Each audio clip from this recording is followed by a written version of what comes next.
No campo de batalha dos céus da Segunda Guerra, havia um avião destinado a se tornar a essência de sua era.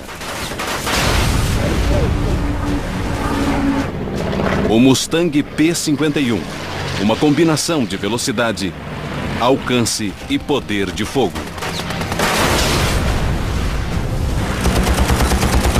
Entre na cabine enquanto pilotos de Mustang lutam contra os melhores pilotos do eixo na Europa e no Pacífico, enfrentando ME-109, Zeros e até jatos alemães. Cimentando o lugar do Mustang como o caça americano mais famoso da história. Vivencie a batalha. Descubra as táticas. Reviva os combates aéreos do Mustang P-51.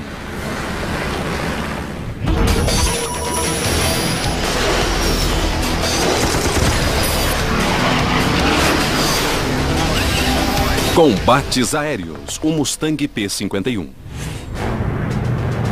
Em 2 de novembro de 1944, 16 Mustangs P-51 do Grupo de Combate 352, os Blue-Nosed Bastards of Bodney, entraram em território inimigo.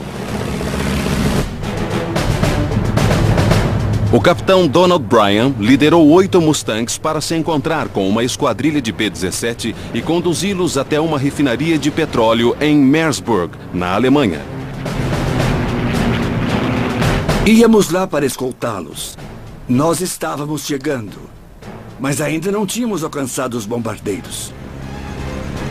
Antes de chegarem aos bombardeiros, Bryan e seus colegas deram de encontro com uma esquadrilha de 50 caças alemães. Sem se intimidar com a desvantagem de 3-1, Bryan posicionou o grupo atrás do inimigo. Você deve entrar no meio deles e ir rápido bastante para não o pegarem. E aí você derruba os desgraçados. O grito de guerra de 8 motores Rolls-Royce Merlin cortou o céu.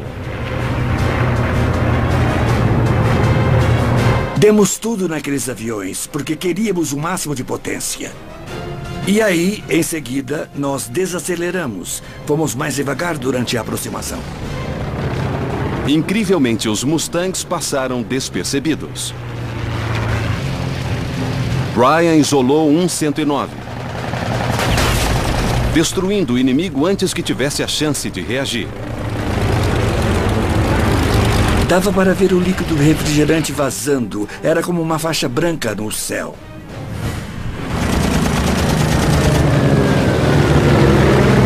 Bryan saiu do ataque. A investida do Mustang deu certo. Os 109 se espalharam. Era isso que queríamos, fazê-los se separar. E dali em diante, até o final, houve uma grande confusão. Havia aviões por todo o lado. Mas não muitos P-51. Bryan ficou na cola de outro 109, habilmente controlando o manche e a aceleração. O P-51 era, e até hoje ainda é, o avião mais perfeito já projetado. Tudo ficava exatamente onde você precisava. Você baixa a mão esquerda, acessa o controle dos flaps e do equilíbrio longitudinal, o acelerador fica no lugar ideal, o controle da hélice é perfeito e os instrumentos são bem posicionados. E é um avião em que você pode se sentar e tocar em tudo sem nem precisar olhar. O dedo de Bryan estava sobre o gatilho. De repente, ele ouviu uma voz frenética no rádio. Havia um inimigo em sua cauda. Ele reagiu na hora. Você só precisa puxar o manche para trás com força e pisar no leme com força. E se estiver em alta velocidade, é só dar um toque de leve e então fazer um giro. Isso faz você ir mais devagar. E aí você acelera de novo. A manobra de Bryan enganou o alemão e seus próprios colegas. Eles não me seguiram no giro, então seguiram em frente. Mas Brian viu uma chance de ataque. Uma esquadrilha de 809 voando na direção dos bombardeiros. Brian decidiu ir atrás do inimigo. E estava atrás deles, exatamente onde queria estar. Eu sempre vou atrás do último. Brian derrubou o 109 e rapidamente saiu do caminho. Mas outro 109 apareceu à sua frente.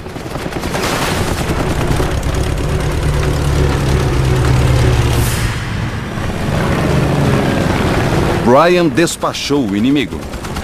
Foi sua segunda vítima em apenas alguns segundos.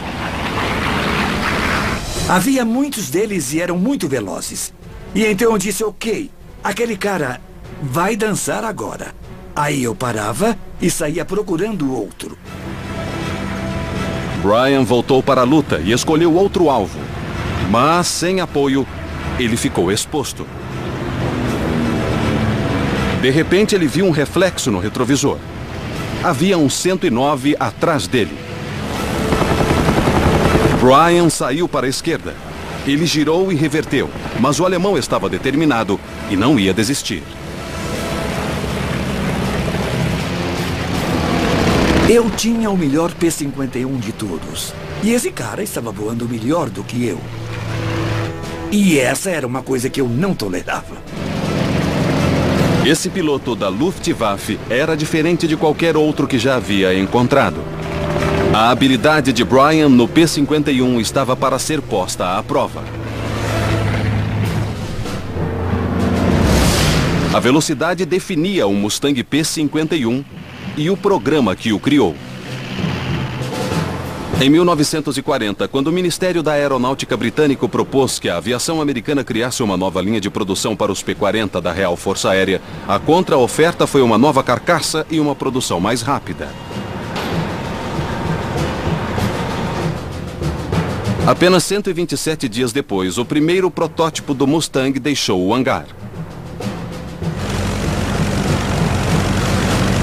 O caça tinha o mesmo motor de 1.100 cavalos força do P-40.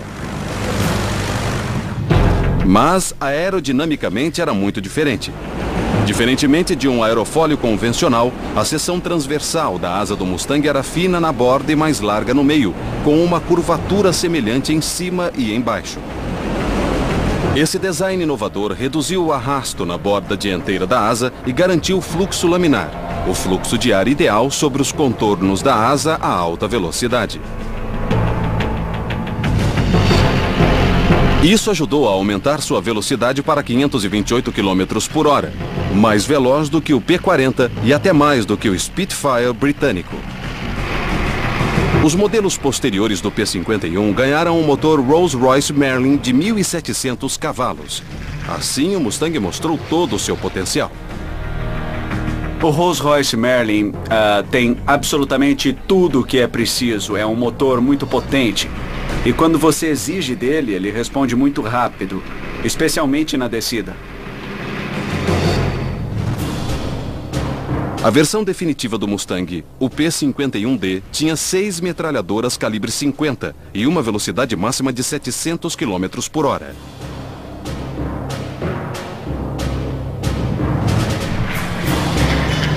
O P-51 tinha um desempenho melhor do que o 109 comum e também o 190 a qualquer altitude. Comparado ao Me-109, o caça mais produzido na Alemanha, o Mustang levava vantagem.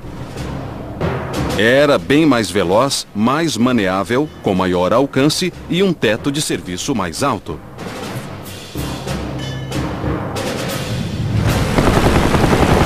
Mas Don Brian lutava para se livrar de um Me-109 muito incomum.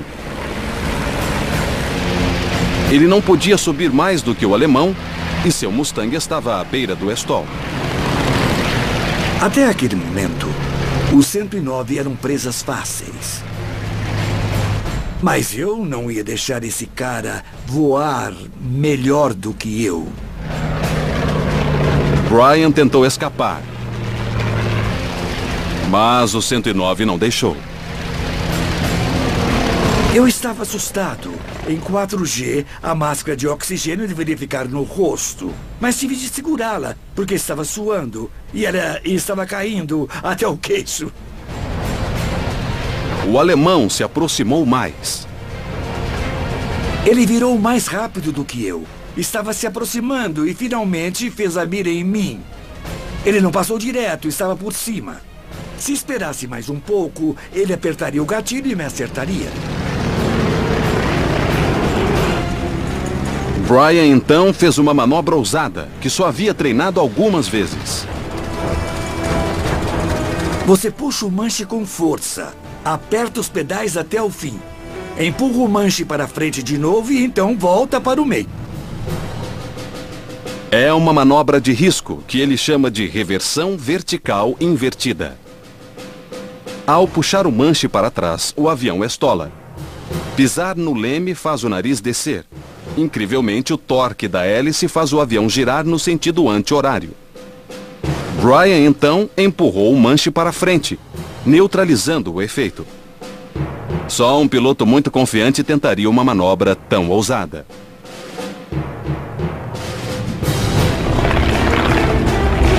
Brian puxou o manche para trás.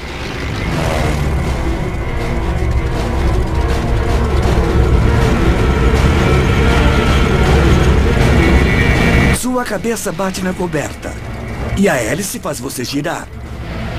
A sua velocidade chega perto do zero e você cai cerca de 600 metros até conseguir ganhar velocidade de novo. E nesse meio tempo, você some da vista do cara que estava atrás de você em uma fração de segundo. Graças à manobra engenhosa, Brian escapou da morte certa. O Mustang caiu durante 5 segundos antes que a hélice padrão Hamilton começasse a cortar o ar de novo. Brian sobreviveu. Por pouco. Rapaz, pode ter certeza de que não fui atrás dele. Mas Brian abandonou o local. Ele ainda estava no calor de uma batalha. Simplesmente havia aviões por todo lado. E o problema é que havia pouquíssimos amigos por perto. Então, Brian viu um amigo embaixo dele, com uma companhia indesejada. Brian estava aqui. Um ME-109 estava aqui, perseguindo seu colega nas nuvens.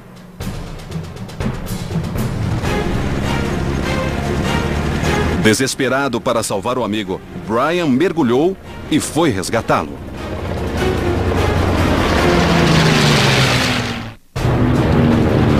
Em 2 de novembro de 1944, em menor número e lutando pela própria vida, o piloto Don Brian mergulhou para salvar um amigo.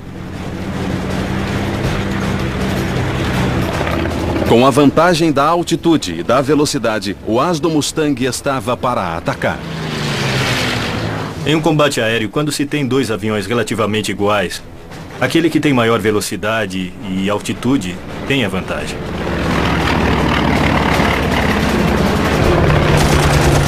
Brian disparou. Surpreso, o piloto do 109 mergulhou. Brian perseguiu seu alvo até as nuvens. O alemão estava em sua mira. As 6 metralhadoras Browning do Mustang derrubam o terceiro inimigo do dia.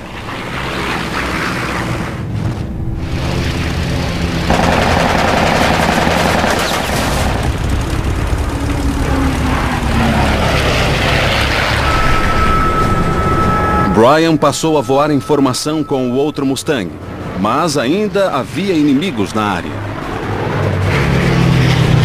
Voando a 3.000 metros, Brian viu 2 ME-109 vindo na direção oposta, 1.500 metros abaixo. Brian só tinha munição em 2 de suas 6 armas. Eu estava ficando sem munição e, para enfrentar os últimos 2 aviões, eu só tinha 2 armas com munição. Mas Brian não os deixaria escapar. Ele e seu colega se alinharam, indo diretamente para a traseira dos alemães.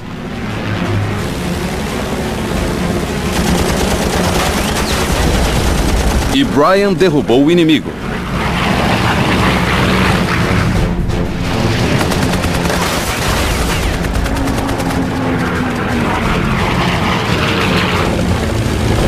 Ele então acelerou, indo atrás do líder. A 70 metros dele, Brian apertou o gatilho.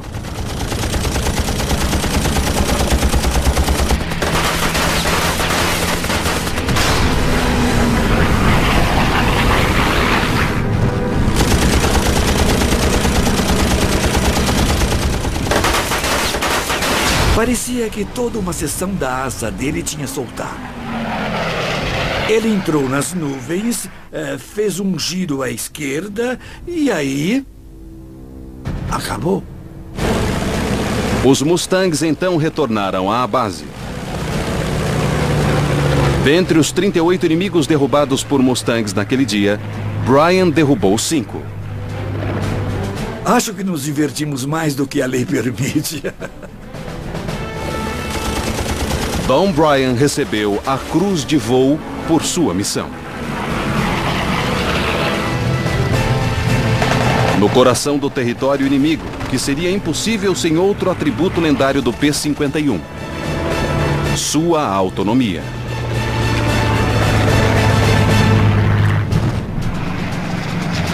O fluxo laminar e a estrutura aerodinâmica do Mustang reduziam o arrasto e diminuíam o consumo de combustível.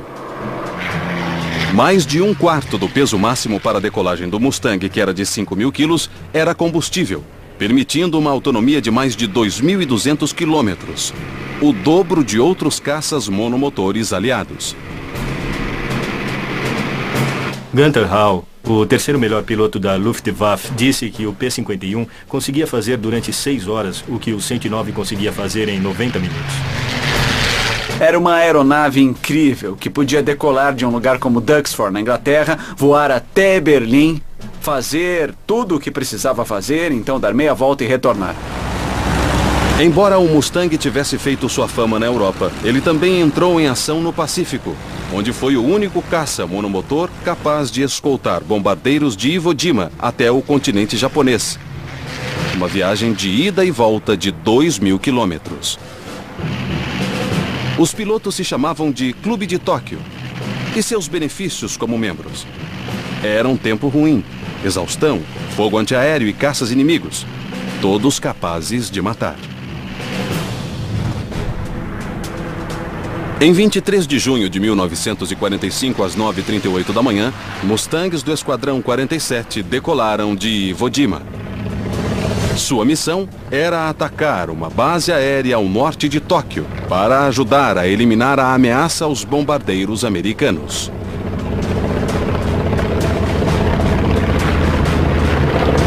O tenente Robert Scamara comandava uma esquadrilha de 4 aviões. Não precisávamos voar tão juntos, mas eu voei bem perto só para me distrair, para me manter desperto, porque estava difícil ficar acordado.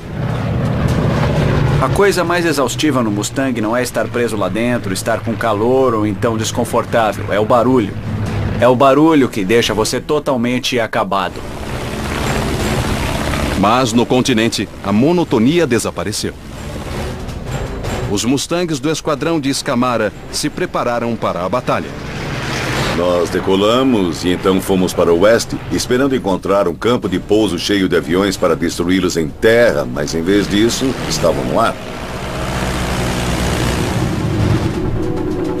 Havia 7 caças japoneses às 9 horas voando baixo, e mais 17 às 7 horas voando alto, e Scamara estava na mira de um deles.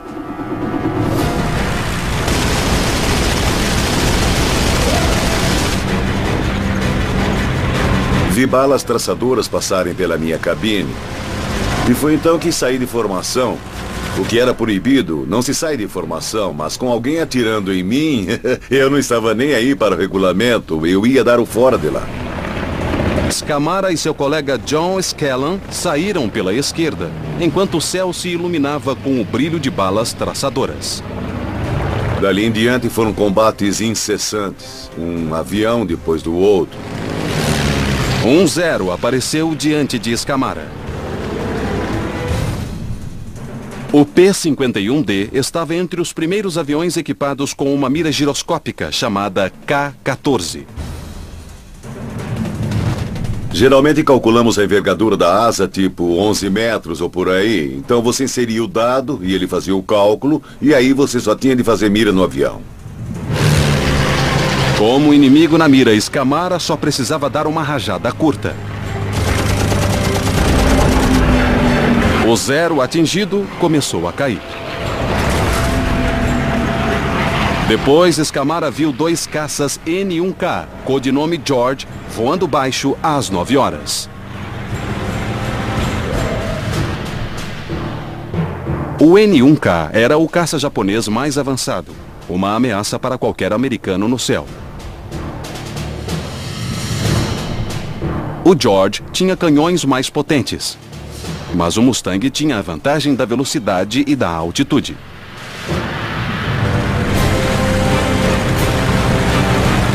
Então Scamara mergulhou. E os Mustangs atacaram.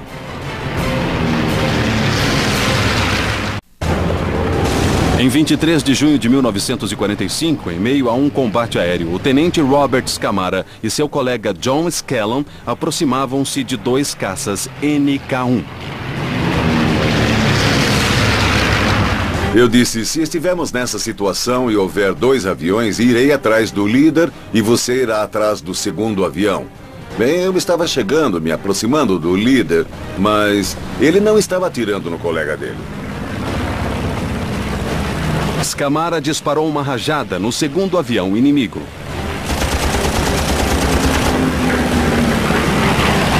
Nós mergulhamos, fui atrás do líder. Eu o atingi em cheio e o derrubei. 2 pontos para Scamara. Sua estratégia era atacar rápido e mudar a rota. Dei rajadas curtas porque, para começar, eu não queria acabar com a munição. E também porque não precisava mesmo, porque os aviões japoneses não eram blindados. Era muito fácil derrubá-los, não havia problema nenhum. Scamara enfrentou mais alguns caças e atingiu 3. Parece que para todo lugar que eu apontava havia um avião japonês. Então não precisava manobrar muito para ir de um para o outro. De repente, balas traçadoras passaram por cima de sua cabine. Um Frank Ki-84, o caça mais veloz do arsenal japonês, mergulhou na direção de Scamara, que virou para a esquerda. O erro do piloto inimigo foi ir rápido demais, e ele passou direto e subiu. Scamara reverteu e subiu, tentando colocá-lo na mira. Eu me lembro de subir e a mira de um deles estava na tampa do meu motor. E eu não consegui ultrapassá-lo, então eu praticamente estolei.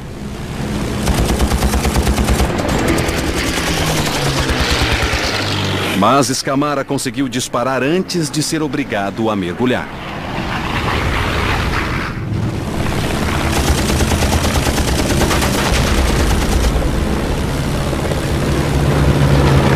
O caça japonês caiu, passando à frente dele.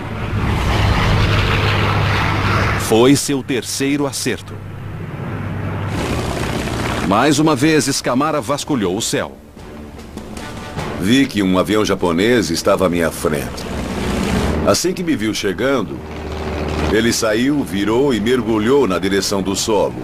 E eu não devia ter feito isso, mas eu o segui. Scamara foi atrás do inimigo, mas começou a se preocupar com o combustível. Então eu pensei, dane-se ele, e disse, deixe-o ir. E voltei a subir usando a velocidade para ganhar o máximo de altitude possível. Depois de tantas manobras, ele se perdeu dos outros americanos. Scamara estava sozinho. E então viu alguma coisa à sua esquerda. Foi quando notei que Scallon ainda estava ao meu lado. E até aquele momento eu não tinha visto. Incrivelmente, apesar de todas as manobras, o colega de Scamara ainda estava com ele. Então, Scamara decidiu ir ao ponto de encontro. Então fizemos silêncio de rádio.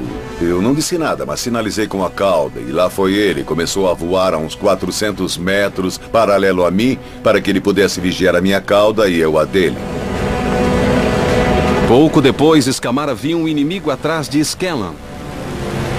Havia um 0 em sua cauda. Me virei na direção dele, mas eu não ia conseguir.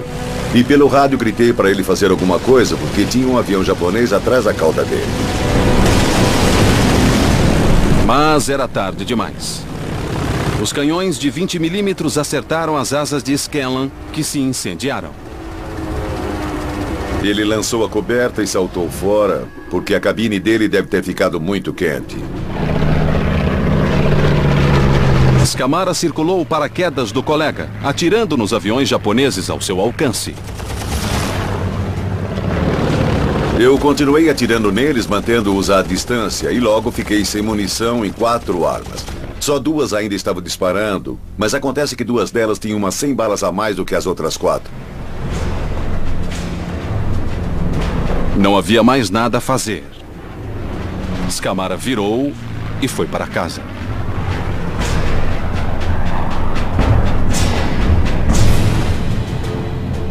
Oito horas e 17 minutos depois, ele pousou em Iwo Jima com 6 armas vazias.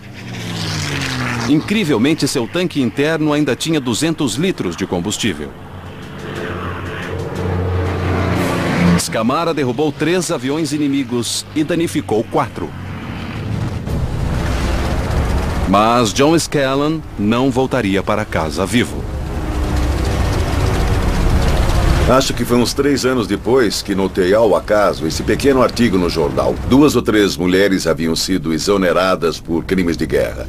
E o crime de guerra delas foi soltar Scanlan da enfermaria e o entregar a uma multidão que exigia que elas o entregassem a eles. Bem, elas o entregaram a eles e ele foi linchado. E foi assim que descobri o que aconteceu a ele. Sem dúvida nenhuma, eu teria devolvido a eles aquelas 3 vitórias para poder salvar John. Mas não foi assim que aconteceu.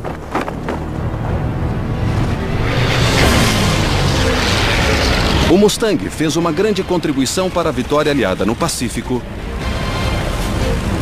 derrubando a maioria dos caças japoneses que ameaçavam os bombardeiros americanos. Na Europa, os pilotos de Mustang estavam entre os primeiros a enfrentar a arma mais ameaçadora do Terceiro Reich, o caça a jato.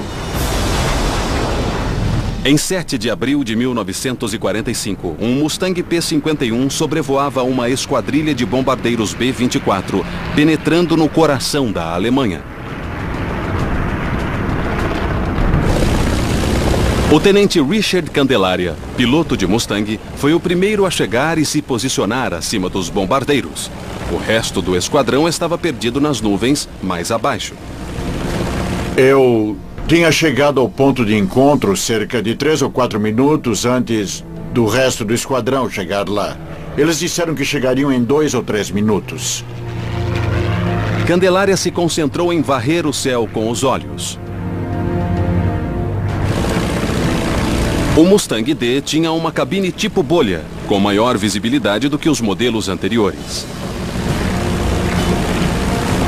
Com o modelo D dá para ver de todos os lados. Você tem muita visibilidade porque o radar do Mustang são os seus olhos. E então, às 7 horas, o tenente viu alguma coisa.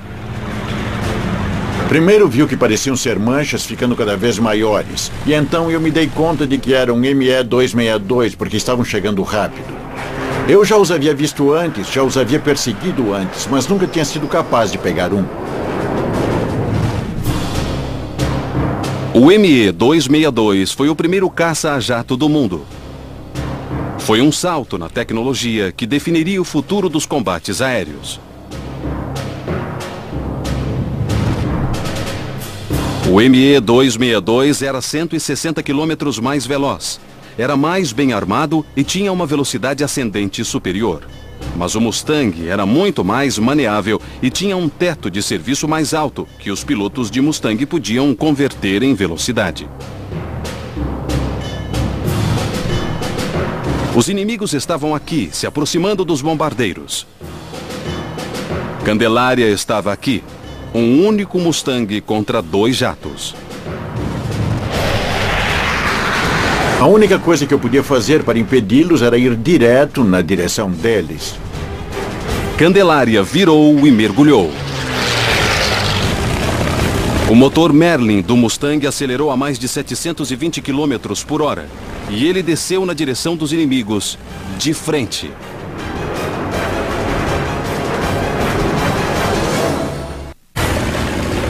Em 7 de abril de 1945, o tenente Richard Candelária mergulhou na direção de 2 jatos alemães que ameaçavam uma esquadrilha de bombardeiros americanos. Ele se preparava para atirar, mas os alemães o surpreenderam. Eles se aproximavam de uma forma muito rápida e... então fizeram uma coisa que eu não esperava. Eles mergulharam um pouco, não muito, só ligeiramente. Mas isso me despistou porque eu não conseguia alinhar com eles. A manobra dos alemães foi simples, mas brilhante. Candelária já estava forçando os limites de G negativo do Mustang. Se forçasse o nariz mais para baixo, estolaria e perderia o controle do avião. Os alemães passam por ele. Candelária precisava fazer alguma coisa. Eles ainda estavam abaixo de mim. Então, naquele momento, eu ainda tinha os tanques externos. Então, eu os liberei, torcendo para talvez conseguir atingi-los com os tanques.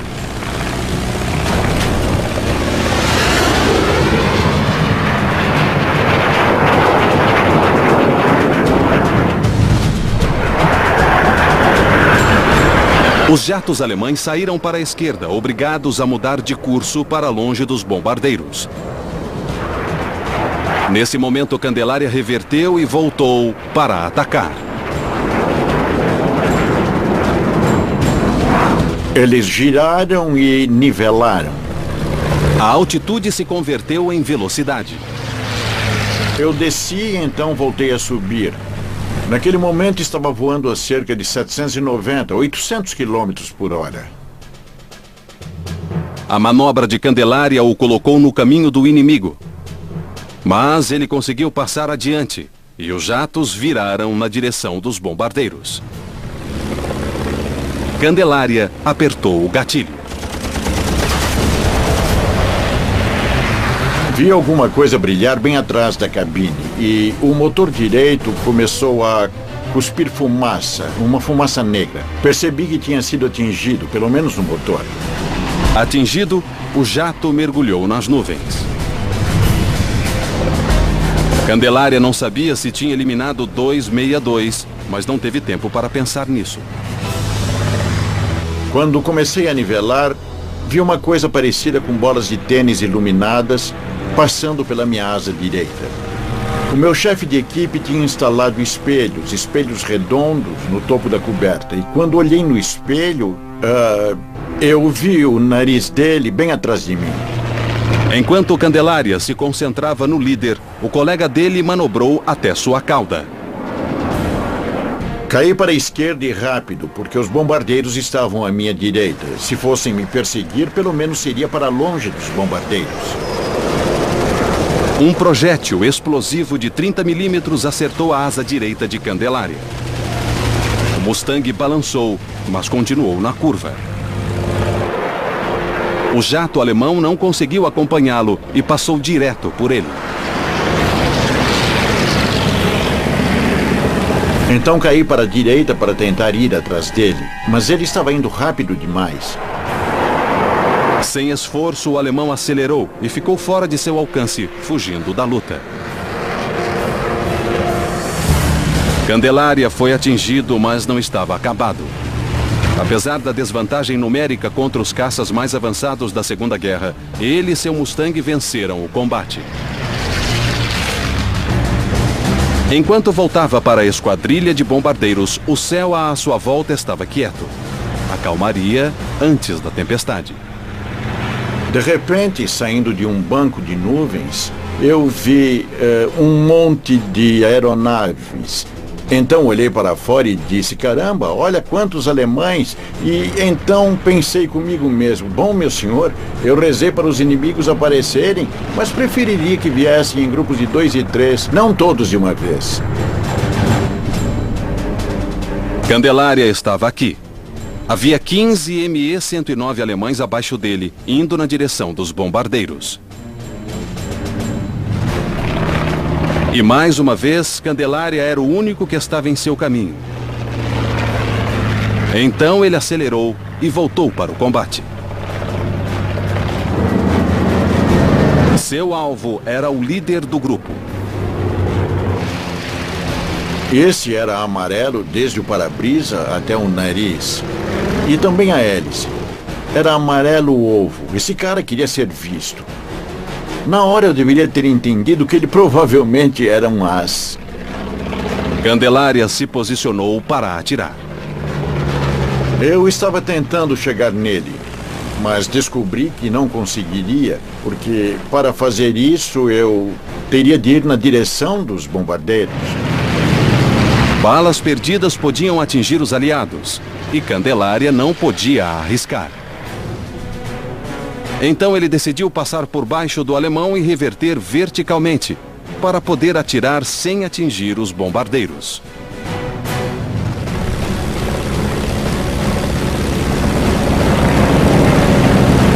Então passei embaixo dele. Passei direto embaixo dele, sob a sua asa esquerda e subi de novo. Candelária puxou o manche, gerando uma força de 6G.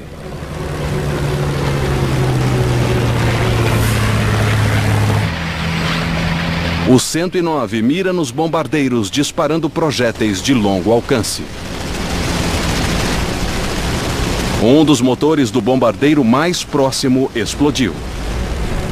Eu voltei e, ao me aproximar da cauda dele, ele começou a manobra. O avião fugiu de Candelária. Ele estava me fazendo de tolo. Toda vez que tentava fazer a mira nele, ele fazia uma manobra requintada e eu passava direto por ele, de um lado ou de outro. Os outros 109 ficaram atrás para permitir que seu líder habilidoso despachasse o americano. E o balé letal continuou. O 109 foi para a esquerda e começou a fazer um loop. Ele ficou de cabeça para baixo. Eu estava embaixo dele e começamos a virar para ganhar vantagem um sobre o outro. Ao olhar para cima eu podia vê-lo e olhando para baixo ele podia me ver. O alemão estava voando melhor do que o americano.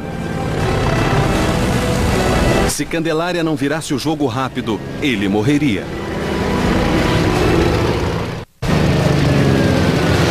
Em 7 de abril de 1945, o tenente Richard Candelária tinha um as alemão em sua cola.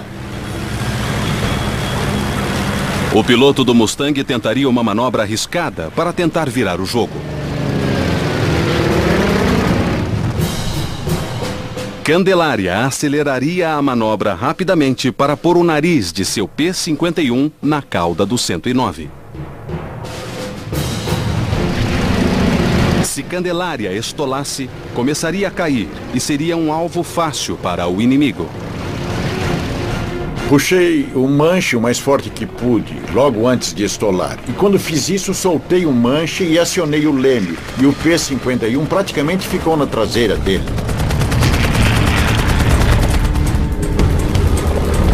Candelária passou pelo alemão. Não consegui rastreá-lo. A mira da arma estava meio lenta, então eu só chutei, por assim dizer. Calculei onde ele estaria e apertei o gatilho. Ele começou a cuspir fumaça e começou a cair. E eu fui atrás dele.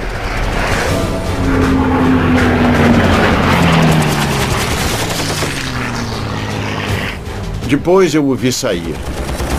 A coberta voou e o avião foi para a mata e bateu. Foi uma vitória difícil. Mas os 109, então sem líder, estavam dispostos a se vingar. Enquanto Candelária nivelava, balas traçadoras envolveram sua cabine. Um 109 se aproximava rápido. Candelária virou para a esquerda. O alemão passou direto. E Candelária voltou para a direita.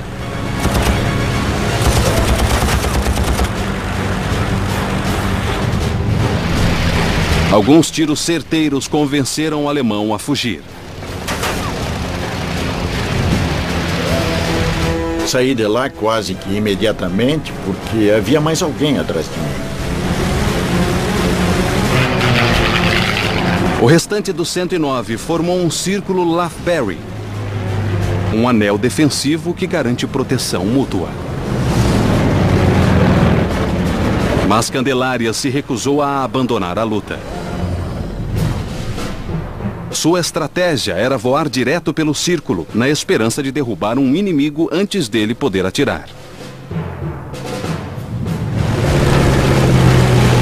Continuei penetrando no Lathbury, cada vez mais fechado, até ter a chance de atirar nele mais uma vez.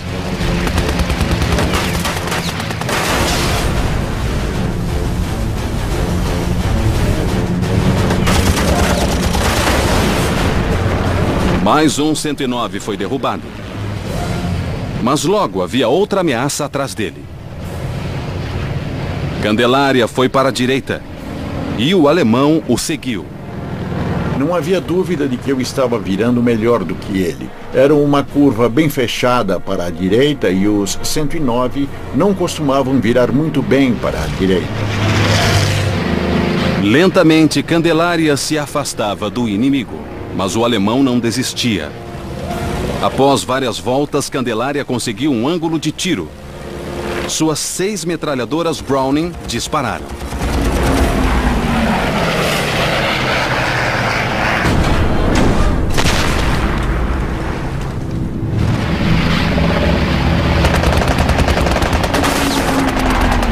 Ele como que parou, caiu bem rápido e acabou explodindo no chão. Virei rápido para a direita e então para a esquerda para não colidir com ninguém. E então o esquadrão de Mustangs de Candelária finalmente apareceu. Os últimos alemães abandonaram a luta e foram para as nuvens. Sozinho, Richard Candelária teve 4 vitórias confirmadas contra o 109 e uma provável contra um ME-262. Mais ou menos nos últimos 160 quilômetros, percebi que meus joelhos estavam tremendo. E eu não sabia se era adrenalina ou outra coisa, mas meus joelhos estavam tremendo e pensei, rapaz, foi por pouco. Isso foi perto demais. Homens como Richard Candelária fizeram do P-51 um dos caças mais bem-sucedidos na história dos combates aéreos. Só na Europa, o Mustang derrubou 4.950 aeronaves inimigas e se tornou o caça mais eficaz na guerra.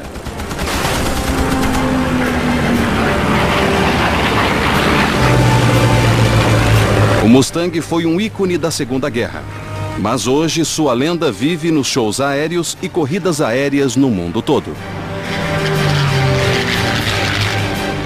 Considero uma sorte como civil voar com esses caras no programa Heritage Flight para a Força Aérea, onde pegamos o Mustang e decolamos junto com o Raptor, com o A-10 e com o F-15 e F-16. Sem dúvida, se perguntar a esses caras qual avião prefeririam pilotar, todos escolheriam pilotar o Mustang. Então esse avião é uma lenda. Para eles é o avião definitivo.